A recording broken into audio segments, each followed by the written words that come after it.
Debt is a four-letter word for most people. There are many people in my position, so-called financial gurus, who say live totally debt-free. And there's other people who say cut up your credit cards. And that's good advice for certain types of people. So you should definitely cut up your credit cards if you can't control your spending. But I don't know how people live without credit cards. I don't know how you can check into a hotel, rent a car, or go shopping and go out for dinner, but you should cut up your credit cards if you're a shopaholic. That's good advice. And the other thing about debt, there's good debt and bad debt. So this is going to be the lesson today, is there's good debt and bad debt. And if you only have bad debt, which I classify student loan debt as bad debt, the main reason it's bad debt is because it's the worst possible type of debt. You see, if I get into trouble as a businessman with debt, I can declare bankruptcy and I'm clean. But the trouble with student loan debt, you can't do that. It hangs around your neck for the rest of your life. So if you're a student, you shouldn't take on student loan debt unless you absolutely 100% guaranteed that you will commit to graduating.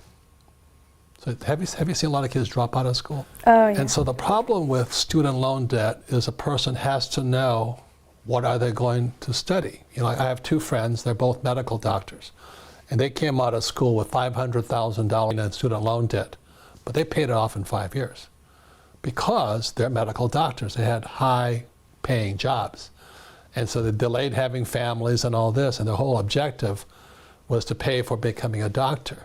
When I was your age, like I think I said earlier, is that my classmates were making like $110,000, $120,000 a year, which is not much money. Mm-hmm. But for my generation, if I made $20,000, that was a lot of money. Do you know what I mean? It was just out of proportion. So we were the highest paid graduates in the world, and my starting pay was about $47,000 a year. My classmates were making 3 times as much as me. But it's a choice we make. I didn't really want to do what they did. Yeah. So I had to join a labor union. As ship's officers, we had to join the MMMP, Masters, Mates, and Pilots, which meant we were labor union guys. So labor union guys make more money. And nothing personal, but I don't want to be a union member. So I joined Standard Oil of California as a shipping officer, and then I didn't have to join the labor union. But I only got $47,000 a year. That was the difference. The difference is Standard Oil is still sailing, and a lot of those labor union jobs are gone because the pay got too high. Yeah. Do you know what I mean? So there's always a good and bad, and it's hard to understand that when you're younger. But I knew when I was 22 years old, I didn't care if they paid me $100,000 a year. I wasn't going to join a union. It was just principle. My father, poor dad, was head of the teachers union. And from what I saw, I didn't want to be a teacher, and I didn't want to be a union member. So it was kind of youthful exuberance. But anyway, today it's harder because you don't know what is this mysterious high-paying job. And even lawyers today are having a hard time because they don't need that many lawyers, which is a good thing.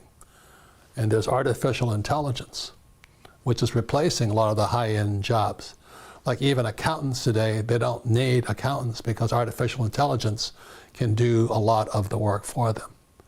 So that's why for your generation, student loan debt, I would say, is possibly one of the most important things you need to decide before you take on the debt. And number one, are you going to graduate? And number two, what are you going to graduate as? So my dream and passion has always been to be an entrepreneur. But when I started studying it, I told my dad it was the last thing I would ever do because I thought that what they were teaching me was what I was going to be doing on a day-to-day basis. But these teachers aren't actually practicing what they're teaching. And so they give you this wrong conception of what you're studying. And reality is that traditional education, it's obsolete. What mattered back then does not apply to how you're going to run your business now. As these programs progress, you're going to find out, in my opinion, you guys have a harder road to go through than I did. For me, it was really easy. There was a lot of jobs, economy was booming and all this, and it was easier. So you guys have got to be smarter. Okay? So as far as the subject of debt, there's good debt and bad debt. Again, it goes back to the financial statement. Income, expense, asset, liability. So debt falls in here. So if you, let's say I'm going to buy, everybody says I'm going to buy a house, and everybody says my house is an asset. That's not true. Your house is a liability. I don't care if you have no debt on it or not. A house is a liability. Same as if you have a car. A car is a liability. And the reason for that is, as we talked about earlier, the 6 words that are basics of financial education, financial intelligence: income, expense, asset, liability. And the 2 other words are cash flow. So when you look at the average person, they have a job, money comes in here, they pay for their house, and the money goes to a bank through a mortgage. So it's not an asset because the cash is flowing out, so it's a liability. So the definition of liability, does it take money from your pocket? And for an asset, does it put money in your pocket?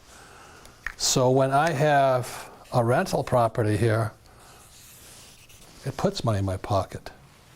So if I live in the house, it's a liability, because even if I have no debt on it, I still have taxes, depreciation, repairs, and upkeep, insurance, and all this.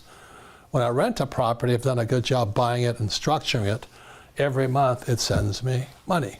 So I started off when I was 25, I had a little 1-bedroom condo. And it put 25 bucks in my pocket. It was a start. So this was good debt. You see, the debt also went out and paid, but it also put $25 in my pocket. So net, I was making money from my little house. So today, my wife and I own 6,500 of them. And every month, 6,500 houses put money in my pocket. But all of this comes from debt.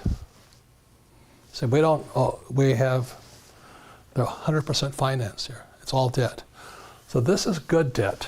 And what makes it good debt are the 2 most important words: cash flow. But what most people do is they have student loan debt, SL, and that debt is going out this way. You know, it doesn't put any money in your pocket. You can say, well, I have a job. Well, that's still you working for it. So I don't work for any of this money here. I do this job once, set the deal up.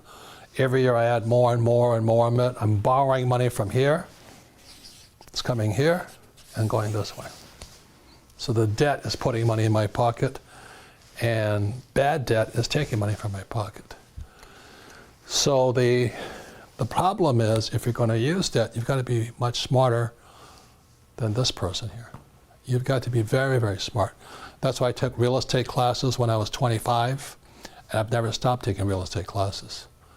Because you buy a piece of real estate and you make a mistake, this turns into a liability. If I get the renter leaves the place, this goes here that fast, and the cash flows that way. Okay, it's going out of my pocket. So it has nothing to do with real estate. It has nothing to do with the car. Nothing to do with student loan. It has to do with these 2 words here. So good debt, again, is debt when I borrow for this and it puts money in my pocket. If I had a car and I borrowed money from it and somebody rented for me as an Uber driver or something, and it put money in my pocket, it would be an asset. My wife and I have a boat, and most boats lose money, but our boat makes money because it's in a charter. People rent my boat all the time. So it has nothing to do whether it's a boat, student loan debt, a house, a car, or whatever. It has to do with these 2 words here. A big lesson for you is that it's nothing to do with the house, the car, the student loan. It has to do with where's the cash flowing. If the cash is flowing into your income statement, into your pocket, it's an asset. It's good debt. But if it's taking money from your pocket, it's bad debt. Right. If you're going to be successful, like whether you're an employee or entrepreneur, you've got to control the direction of your cash flow. So you look at most people here, we've talked about it earlier, they get a job and the cash flows out here, goes to the government, called taxes. Trump doesn't do this. I don't do this legally. The reason is because we're entrepreneurs, not employees. Employees have this, entrepreneurs don't. Could a credit card be good debt? Well, it just depends what you spend the money on, right? So if you spent it on something that's going to produce income for you, like an asset, then it's good debt. But if you spend it on, let's say, a jacket that you wanted from Burberry, then it's not. First property there, it was in Maui, Hawaii in the 1970s. I bought it with a credit card. Wow.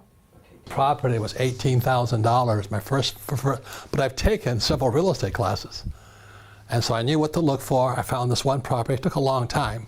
When I found it, I just broke out my credit card and bought it, and it put $25 in my pocket. It went from this little dinky little thing, this is years ago, $25. It was good debt. I wish I never sold it. I don't, you know, it was a big mistake to sell it, because today it's probably worth $400,000 or $500,000, and that's a whole nother story. Mm-hmm. That's why I don't flip properties. You know, I don't like to do that stuff. So anything else? So good debt, what? Money in your pocket. And bad debt, what? Takes money out of your pocket. That's all there is. Yeah.